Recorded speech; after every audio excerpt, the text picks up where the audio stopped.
Hi guys, bonjour mes amis, I am Booger, welcome aboard. We're going to do somebody else's recipe. Simply Mama's cooking. Simply Mama cooks. I don't know, I'll put it down here, I forgot. I came across it because she made homemade, somebody puts it on Facebook or something like that, homemade nuggets, Mcnuggets, the McDonald's nuggets. They looked so good. So we're going to try it in the air fryer. Of course she deep fried it, but we're going to try it out in the air fryer, okay? I'll put a link to where I saw the video of that and her recipe. But you guys ready? Let's try it. Chin chin. Let's begin. I've cut up the breast of chicken in little chunks like that, or little cubes, just so it can fit in my mini processor. I always have a link to this in the description when I use it, if you're interested. It's anyways, it's awesome. So it's just Tom and I, so one breast of chicken, plenty. Sometimes I do salt and pepper chicken, little pieces of chicken in the air fryer for Tom and I, and one breast of chicken is enough for the both of us. So let's mush that up. It grinds up meat, it chops up garlic, it makes salad dressing. Alright, so not totally done, but I'm going to add the rest of it. This is going to be a tablespoon of chicken base, which is dehydrated chicken bouillon. Goya makes this. They have ham flavored ones and chicken flavored ones. It's pretty close to that. It's got little flakes. Better than bouillon is another one. So a good tablespoon of that. And my starch is potato starch, which I have some left over from another cook that I did. I got that at an Asian market, but you can get it on Amazon. They got it all over the place. So 1 tablespoon of that. And if you can't find potato starch, you can use regular cornstarch. Alright, for my seasonings, I'm going to use something from Uncle Steve's Shake. The Gator Shake is so good. I'm going to put a link to his website there. He sent me some of his spices and rubs and stuff, and it's good. So I'm going to put a good tablespoon of that in there. I mean, it's got all kinds of lovely ingredients that I thought it was going to be good in there. It's got a little bit of sugar and the paprika, garlic, and all that stuff. So, perfect. And a little teaspoon of soy sauce. Alright? Now my soy sauce is not low sodium, so if you have low sodium soy sauce, you can add a little bit of salt to this. And there you go. So let me finish that up and then I'll show you what I'm going to do next. Here we go. See that? Looks like mush. That's what we want. We want mush.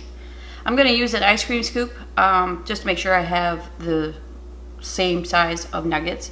I've got a tray here that I put wax paper on there because we're going to put this in the freezer and get them a little, you know, ready for dipping. I want them solid.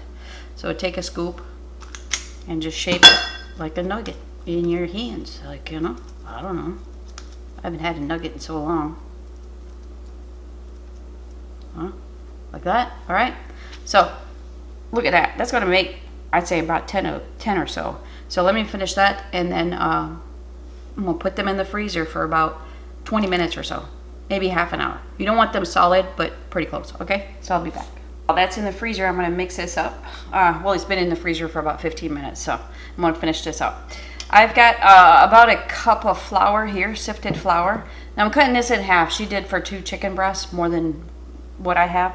So I'm just going to go by feeling stuff a little bit here. I'm going to put 2 tablespoons of cornstarch in there. Hefty. Cornstarch is really good. It's a must in this recipe. I do agree with that. This is some baking soda, about a 1/4 teaspoon of baking soda. And I'm going to put a teaspoon of baking powder. I will type it down below for you guys. Okay, I'm going to go back to the seasonings that I used for the nuggets. That's a teaspoon of that Gator Shake and a teaspoon of that chicken base stuff. Alright. Okay, let me see here. I got an egg somewhere. Let me mix the dry stuff first. Okay, I'm going to put an egg in there and a half a cup of water. I might have to add a little bit more. I'm just going to see what it looks like. Because we're trying to get like a thick, wet batter. Let me see if that's enough there. Yeah, half a cup. All right, I'm going to mix this up and then I'll change the angle. I'm going to start by spraying my pan. I'm using the flat pan by DeLonghi with some olive oil. All right, it's not even a tablespoon. So we're gonna heat this up. Let me think about this. I wanted to heat it up. No, you know what? We're just gonna go for it. Why not? I'm gonna turn it on though. Okay. So they're not completely solid. They're just firm right now. All right, I'm gonna use this little thingamajig here. This is for candy, like chocolate coated candies or pretzels or peanut butter balls. That's what I bought it for. But I remembered I had this. I haven't used it yet. I went and I bought my daughter one. We make peanut butter balls for Christmas, so. But I'm gonna use this to, yeah, and then, you know, that stuff. Got that on Amazon, by the way. Okay, let me think about this. Okay, so we're gonna go in the cornstarch.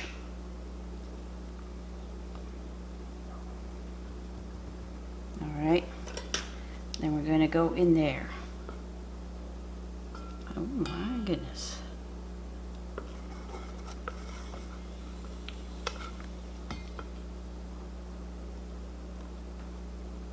All right, that looks good.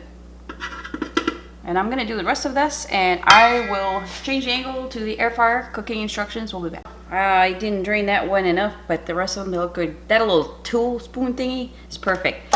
Let's get this going. Full blast, number 4 on top, highest setting on the air fryer, and the bottom's on. I'll let you know if I spray this or not. I'll be back. Look, we're about 8 minutes in. Check it out. Turn the bottom off because it was cooking really fast, like 3 minutes in. I'm going to spray it with a little bit of olive oil from this little aerosol thing. I'm going to check the temperature. I'm going to let it fry just a couple minutes. I'm going to check the temperature. We're trying to reach 165 with the meat thermometer. And I made myself a nice little dipping sauce, and let me tell you, I just put this together, and it's freaking delicious. Spicy, though. I use this kind of mustard from Ingelhofer. It's got Sriracha in it. Get that at Walmart. But luckily, I remember what I put in there, so I'm going to put the recipe down below if you're interested. So I'm going to get the thermometer, check that out. But so far, it's looking good. You guys, 10 minutes and it was like up to 170 degrees. So it would take a little bit longer. I would like spray it like in 3 minutes and then do it another 3 minutes and then check the temperature. But look, it's not deep fried, but look, it's a nugget. A lot less oil and, you know, all that stuff. So, whew, my goodness, I'm anxious to try it. It's still hot. That sauce is, all right, that's going to happen again. I don't know what I did, but I'm going to do it again. There you go. There's the bottom, see? That's why. Do it about 3-4 minutes and then turn that bottom off because it cooked pretty fast. It must be that cornstarch and all that, the flour. Okay, here we go. Listen to the crunch. Mmm. Well, that's good.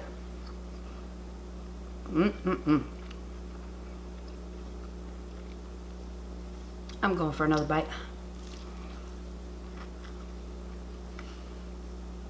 Oh, it's good. All right. Listen, it's not like a chicken McNugget, but it is delicious, okay? I mean, it's there's all the flavors that went in there are just shining through that Gator Shake. I'm just tasting all kinds of good stuff. It just goes well together. Whatever was going on in there is delicious. That chicken base, I think it helps a lot. But you guys, just remember, that bottom is going to cook a little bit fast if you have a bottom burner. If you're not, you're going to have to flip it over halfway if your air fryer doesn't have a bottom burner. But that is really good. Really, really good. All right, guys. Well, thanks for shopping.